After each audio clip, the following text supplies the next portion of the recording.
Konnichiwa, yokoso, irashaimase, bref, bonjour à toutes et à tous et bienvenue dans cette première vidéo. Aujourd'hui, nous allons parler des châteaux du Japon et de leur histoire.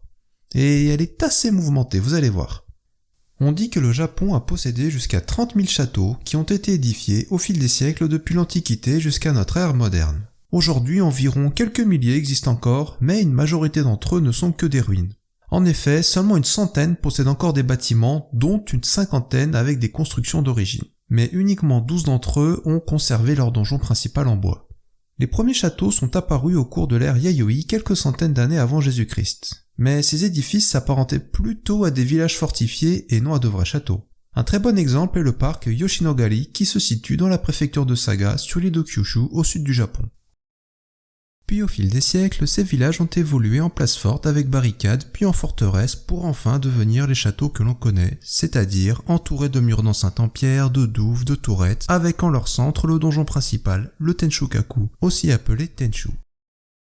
Le premier château avec un Tenshu fut le château de Azuchi, construit sous l'ordre du célèbre Oda Nobunaga entre 1576 et 1579. Le site du château est toujours visitable dans la préfecture de Shiga, à 30 minutes au nord de Kyoto. Le Tenshu n'existe plus depuis bien longtemps, il a brûlé en mai 1582, soit 3 ans seulement après la fin de sa construction. Eh oui, pas de bol, le bois ça brûle, c'est comme ça. Il existe plusieurs versions quant à la cause de l'incendie et les historiens ne sont pas tous d'accord. Les ruines sont très bien conservées et donnent une bonne idée de l'organisation du château à son époque. Puis la bataille de Sekigahara dans la préfecture de Gifu arriva en 1600 avec la victoire de Tokugawa Ieyasu sur le clan Toyotomi, représenté par Ishida Mitsunari dans cette bataille. Cet événement est vu comme l'acte fondateur de l'unification du Japon par le shogunat Tokugawa. C'est aussi le début de la période Edo. À la suite de cela, il y eut littéralement un boom de construction de châteaux avec Tenshu pendant les 15 années suivantes. C'était devenu la mode en quelque sorte. D'ailleurs, on dit que plus ou moins 3000 châteaux ont été construits entre le premier Tenshu du château de Azuchi et le début de la période Edo. Bien que le Japon soit officiellement unifié, il régnait toujours une ambiance de guerre froide entre les clans Tokugawa et Toyotomi, ce qui conduisit à cette course aux défenses et donc à la construction de nombreux châteaux par les daimyo, les seigneurs régionaux. Puis en 1615, le shogunat Tokugawa, qui souhaitait confirmer sa domination sur le Japon et mettre fin à cette situation, décida de réduire drastiquement le nombre de châteaux à travers le pays. Le but était de réduire la force des daimyo. On nomme cela le Ikkoku Ichijōrei, qui signifie littéralement l'ordre d'un château par pays ou par région. On dit que cet ordre réduisit le nombre de châteaux d'environ 3000 à 170. La deuxième vague de démantèlement arriva en 1873 avec le début de la restauration Meiji.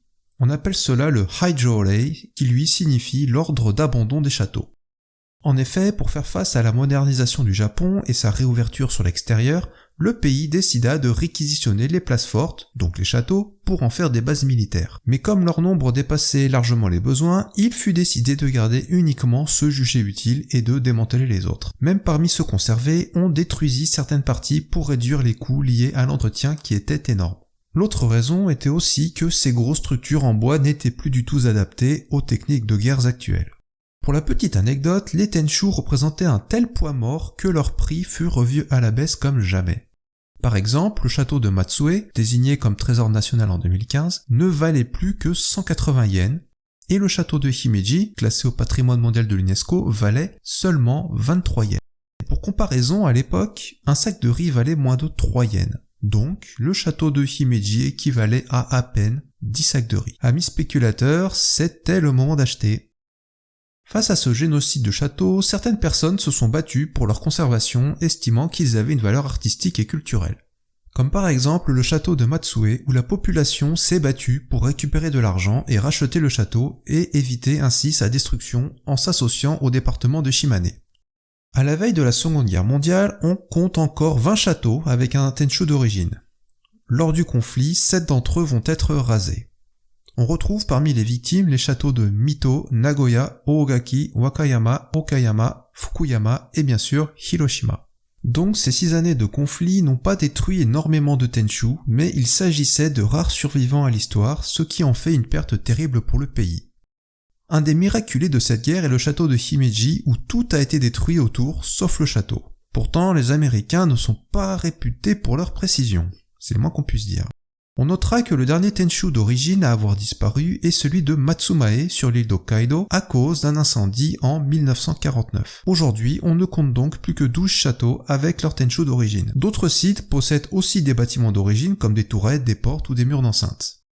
Le dernier château à avoir brûlé est celui de Shuri sur l'île d'Okinawa le 30 octobre 2019. Il s'agissait certes d'une reconstruction datant de 1992, mais il était entièrement en bois et refait à l'identique.